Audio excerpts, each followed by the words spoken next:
Nous, on est ici pour représenter le gouvernement du Québec. Donc, le Québec, depuis des dizaines d'années, a toujours exercé sur la scène internationale une présence. Donc, ça se manifeste par son adhésion à l'Organisation internationale de la francophonie de plein droit. Et ça s'exerce aussi par tout un réseau de représentation diplomatique ou quasi-diplomatique à travers le monde.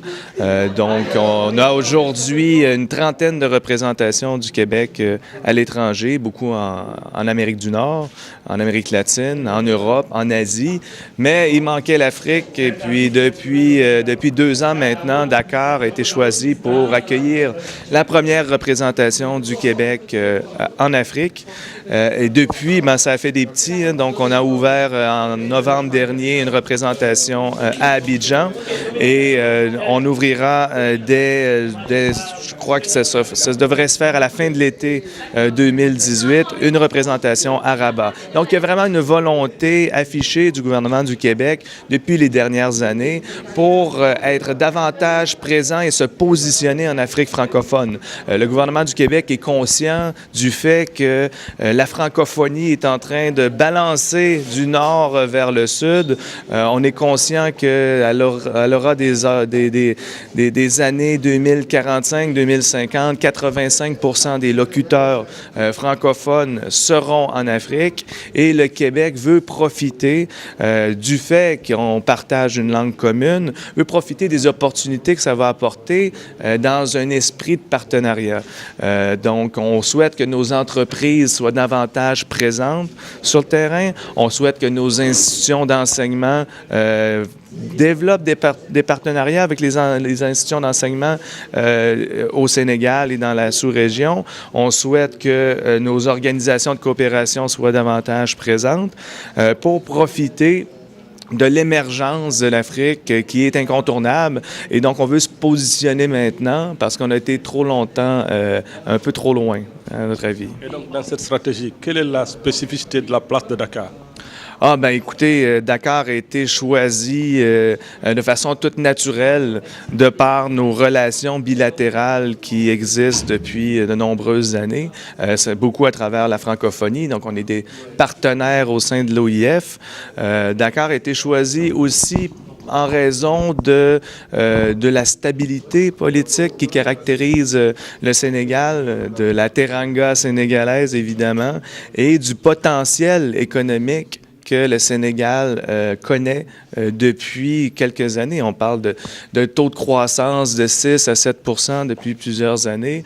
Donc, on pense que c'est une belle porte d'entrée pour le Québec en Afrique de l'Ouest. Et donc, c'est pour cette raison que ça a été la première représentation en Afrique, ça a été au Sénégal, et qui...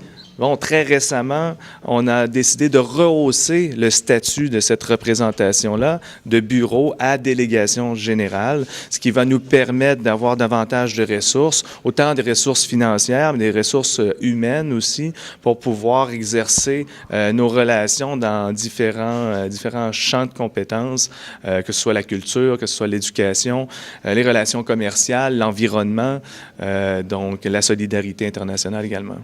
Oui, en termes de clients, c'est notre deuxième client, donc en Afrique de l'Ouest. Donc, c'est le Sénégal, c'est là où on exporte le plus. Je crois que le premier pays, c'est peut-être la Côte d'Ivoire en termes d'échanges commerciaux, mais le Sénégal, le taux de croissance des relations commerciales est très important et le sera encore plus dans les prochaines années. En fait, les relations, c'est-à-dire que les relations internationales du Québec, donc le Bureau du Québec à Dakar et la future délégation générale du Québec à Dakar entretient de très bonnes relations avec ses collègues de l'ambassade du Canada au Sénégal. Donc, on travaille en étroite collaboration sur de nombreux projets, surtout au niveau commercial pour soutenir nos entreprises, mais aussi au niveau culturel. Donc, souvent, on met nos ressources en commun pour pouvoir faire des projets. Ça nous permet d'avoir d'avoir une meilleure action, de maximiser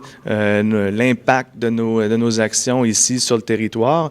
Et puis, en fait, je pense que autant pour l'ambassade du Canada au Sénégal que pour le Québec, l'arrivée d'une représentation du Québec permet de rehausser les ressources qui travaillent dans le même sens, c'est-à-dire appuyer nos organisations sur le territoire.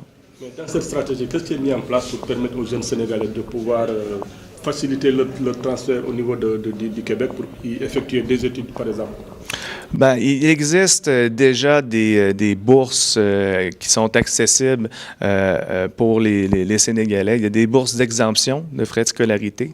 Le Québec, depuis de nombreuses années, je pense que c'est depuis les années 80, accorde à différents pays, dont le Sénégal, des bourses qui permettent aux étudiants sénégalais de payer les mêmes frais de scolarité que les étudiants québécois. Donc, d'exemption de frais pour étudiants étrangers. Et présentement, on a une 70 bourses universitaires qui sont accordées, autant au niveau du premier, du deuxième, du troisième cycle. Et plus récemment, donc depuis environ 2 ans, le premier ministre du Québec a annoncé aussi des bourses d'exemption pour, je crois que c'est environ 250 bourses d'exemption pour l'Afrique francophone, pour les étudiants qui souhaitent aller faire des études au niveau technique. Donc, dans ce qu'on appelle, nous, les cégep, qui sont des instituts, si on veut, d'études supérieures, mais plus techniques. Donc, et ça, les étudiants sénégalais peuvent s'en prévaloir, et ce qui fait en sorte que leurs frais de scolarité pour étudiants étrangers sont abolis. Donc, il ne reste que les frais de subsistance à défrayer. Donc, ça va, à mon avis, encourager beaucoup de jeunes Sénégalais à aller parfaire leurs connaissances techniques dans des formations dont le marché de l'emploi au Sénégal a besoin. Donc, tout ce qui est formation professionnelle, formation technique, les entreprises sénégalaises en ont beaucoup besoin. Et donc, je pense que ça pourra contribuer au développement économique du Sénégal.